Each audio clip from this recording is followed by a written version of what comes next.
नमस्कार। मैं राजीव चौधरी, व्याख्याता हिंदी, राज हिंदी विद्यार्थी सहायता चैनल में आपका स्वागत करता हूं। हम हिंदी साहित्य का इतिहास पढ़ रहे थे, उसमें भारतेंदु युग को हमने पढ़ा था। आज हम द्विवेदी युग पढ़ेंगे। द्विवेदी युग को हिंदी साहित्य का दूसरा उत्थान या जागरण सुधार काल के नाम से भी जाना जाता है। इसका समय है 1900 से 1918, कुछ विद्वान 1920 तक भी मानते हैं। इसका नाम जागरण सुधार काल कहा जा सकता है इसे। इस युग के प्रमुख जो कवि है, द्विवेदी युग के प्रमुख कवियों में स्वामी महावीर प्रसाद द्विवेदी, अयोध्या सिंह उपाध्याय हरिओद, मैथिली शरण गुप्त, नाथूराम शर्मा शंकर, श्रीधर पाठक और राम नरेश त्रिपाठी, सियाराम शरण गुप्त, गया प्रसाद शुक्ल सनई, राय देवी प्रसाद पूर्ण आदि अनेक कवि इस काल में हुए थे। द्विवेदी युग के जो प्रमुख कवि हैं और उनकी जो रचनाएं हैं, उनका परिचय प्रश्न पत्र में पूछा जा सकता है। इनकी प्रवृत्तियां पूछी जा सकती है। 4 नंबर का प्रश्न इसमें से आता है। तो यहाँ हम चर्चा कर लेते हैं द्विवेदी युग के जो प्रमुख कवि हैं उनकी। महावीर प्रसाद द्विवेदी, इनका जन्म 1864 में दौलतपुर गांव में, रायबरेली जिला और उत्तर प्रदेश राज्य में हुआ था। द्विवेदी जी एक अच्छे कवि, आलोचक एवं निबंधकार। हिंदी साहित्य को इनकी अमूल्य देन रही है कि हिंदी भाषा जो व्याकरण की दृष्टि से शुद्ध नहीं थी। जो खड़ी बोली का विकास भारतेंदु युग के समय से शुरू हुआ था, तो उसमें व्याकरण की दृष्टि से काफ़ी अशुद्धियाँ थी। तो उस भाषा को व्याकरण की दृष्टि से परिष्कृत और परिमार्जित करने का जो काम किया था, वो स्वयं द्विवेदी जी ने किया था।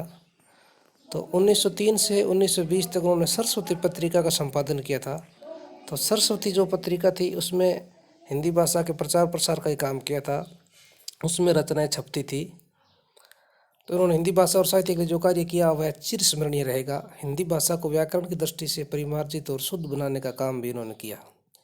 इनकी जो प्रमुख काव्य रचना है, उसमें काव्य मंजूषा, रसज्ञ रंजन, अबला विलाप, कविता कलाप, सुमन, गंगा लहरी, सूता प्रादे, जनक्ष्य दंड, संपत्ति शास्त्र, ये अर्थशास्त्र से संबंधित पुस्तक थी।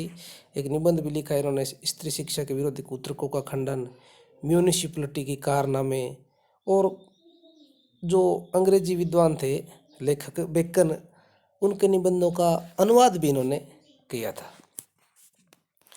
अब हम दूसरा कवि देखते हैं आगे। अयोध्या सिंह उपाध्याय हरिओद,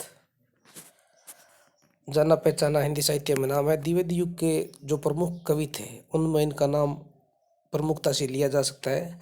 खड़ी बोली हिंदी का प्रथम महाकाव्य इन्होंने लिखा था प्रिय प्रवास नाम से। इस महाकाव्य के अलावा अन्य इनके जो काव्य है, चुभते चौपदे, चोखे चौपदे, रस कलश, वेदई वनवास, ये लिखे। हरिओद जी ने उपन्यास भी लिखे, ठेठ हिंदी का ठाठ एवं अधखिला फूल। मैथिली शरण गुप्त, ये हमारे पाठ्य पुस्तक में भी लगते हैं। इनका जन्म 1886 चिरगांव झांसी में हुआ था। भारत के राष्ट्र कवि की उपाधि से इनको विभूषित किया गया।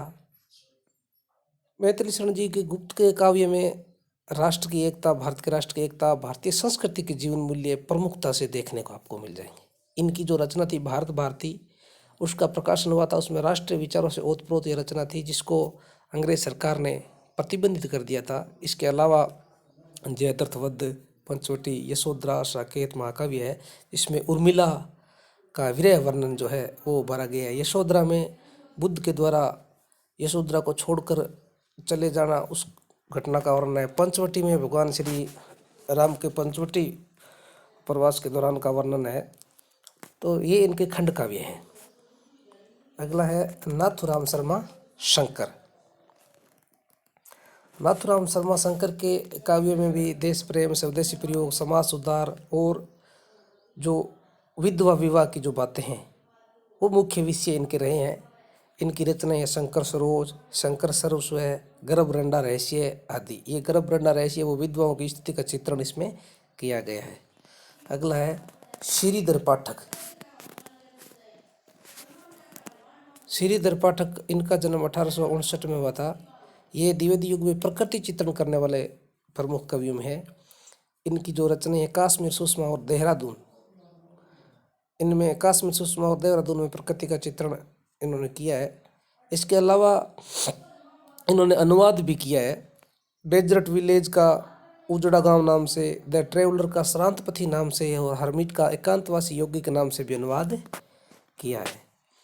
अगले कवि की हम चर्चा करते हैं राम नरेश त्रिपाठी 1889 में। इनके 4 काव्य मिलते हैं, मिलन, पथिक, मानसी और स्वपन। इसके अलावा गया प्रसाद शुक्ल स्नेही है, सियाराम शरण गुप्त है, गोपाल शरण सिंह है आदि, राय देवी प्रसाद पूर्ण जिनका रचना है मृत्युंजय, ये भी द्विवेदी युग के प्रमुख कवि रहे हैं। अब हम चर्चा कर लेते हैं द्विवेदी युग की जो प्रमुख प्रवृत्तियाँ या विशेषता है। तो द्विवेदी युग की प्रवृत्तियाँ या विशेषता, तो भारतेंद्र युग में जैसे देश प्रेम की भावना थी, तो वो देश प्रेम की भावना द्विवेदी युग में भी बरकरार रही थी। आगे छायावाद में भी वो देश प्रेम की भावना बरकरार रहेगी। तो इस युग के कवियों ने देश प्रेम को विशेष महत्व दिया। जैसे द्विवेदी युग में समस्याओं का चित्रण किया था, तो इसमें द्विवेदी युग में, भारतेंद्र युग में जो समस्याओं का चित्रण था, तो द्विवेदी युग में समस्याओं का हल ढूंढने का प्रयास भी किया था। मैथिली शरण गुप्त जी जो कहते हैं कि हम क्या थे, क्या हो गए और क्या होंगे अभी, आओ मिलकर विचार करें ये समस्याएं सभी। गुप्त जी की जो रचना थी भारत भारती, उस रचना में राष्ट्रीयता के विचार होने के कारण उसे जब्त कर लिया गया था। इस युग के जो कवि थे उन्होंने देश हित में बलिदान देने के लिए भी वो तैयार थे। कहा भी है कि देश भक्त वीरों मरने से कभी न डरना होगा, प्राणों का बलिदान देश की वेदी पर करना होगा। दूसरी विशेषता हम कह सकते हैं इसकी प्रवृत्ति को इतिवृत्तात्मकता।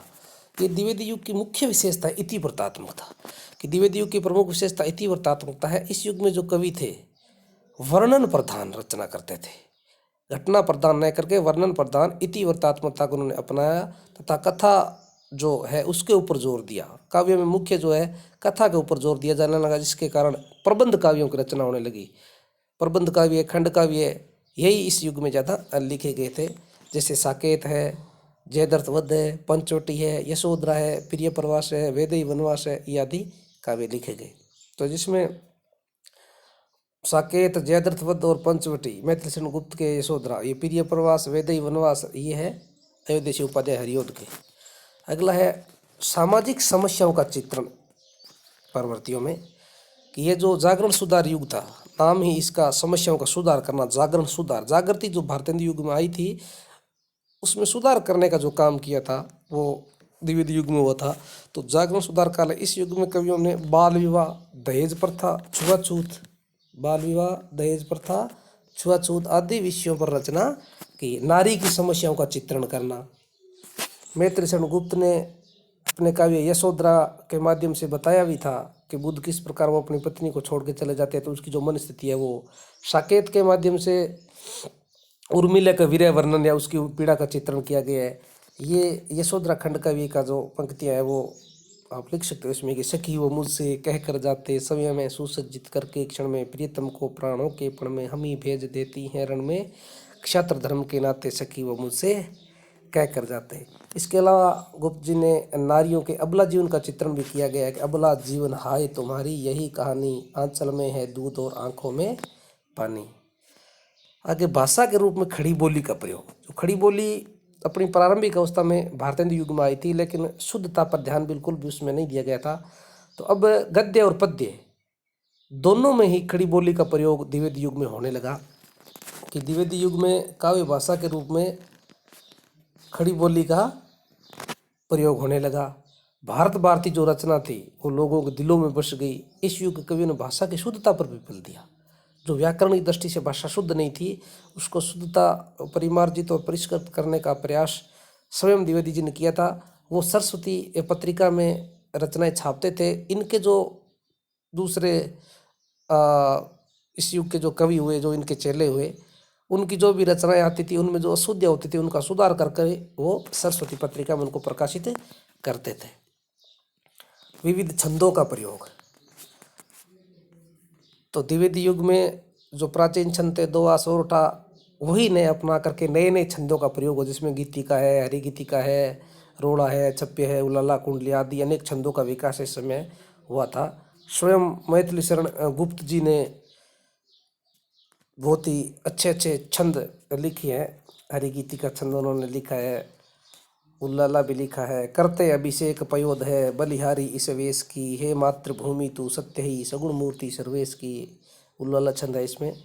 इसके अलावा इसका विषय है प्रकृति चित्रण भी इसकी प्रवृत्ति या विशेषता में हो सकता है कि द्विवेदी युग में प्रकृति चित्रण को भी महत्व दिया गया। श्रीधर जो पाठक थे उनकी रचनाओं में प्रकृति चित्रण जो मुख्य विषय रहा है। कश्मीर सुषमा यानी कश्मीर का वर्णन है उसमें, देहरादून में यहाँ भी प्राकृतिक सौंदर्य, पहाड़ी जीवन का चित्रण है, बड़ा रोचक वर्णन किया गया है।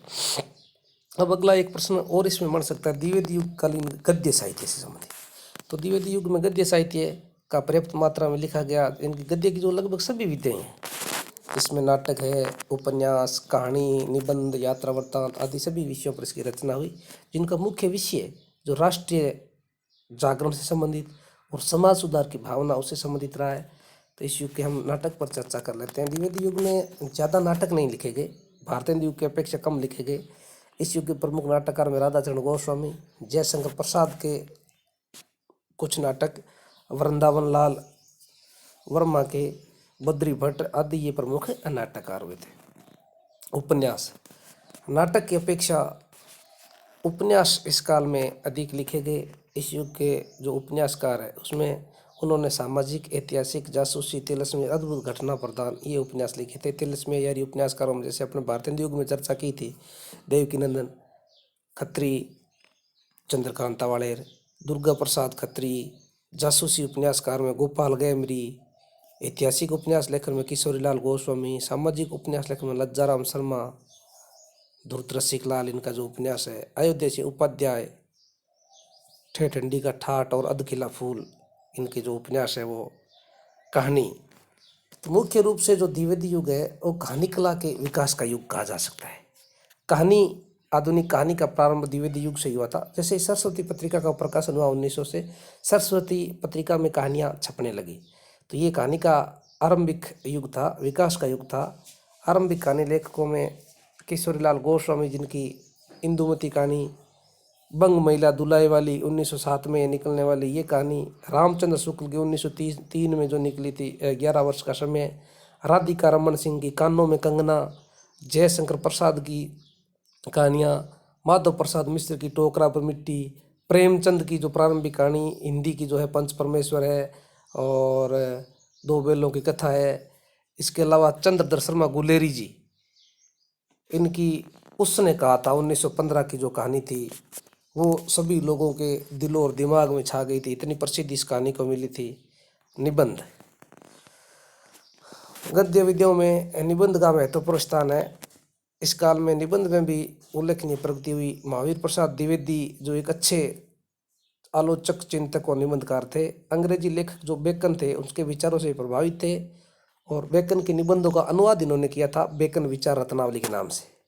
इनकी शुरुआत उन्होंने की। इसके पश्चात उन्होंने कवि और कर्तव्य, कवि के क्या कर्तव्य होते हैं वो उसमें बताया।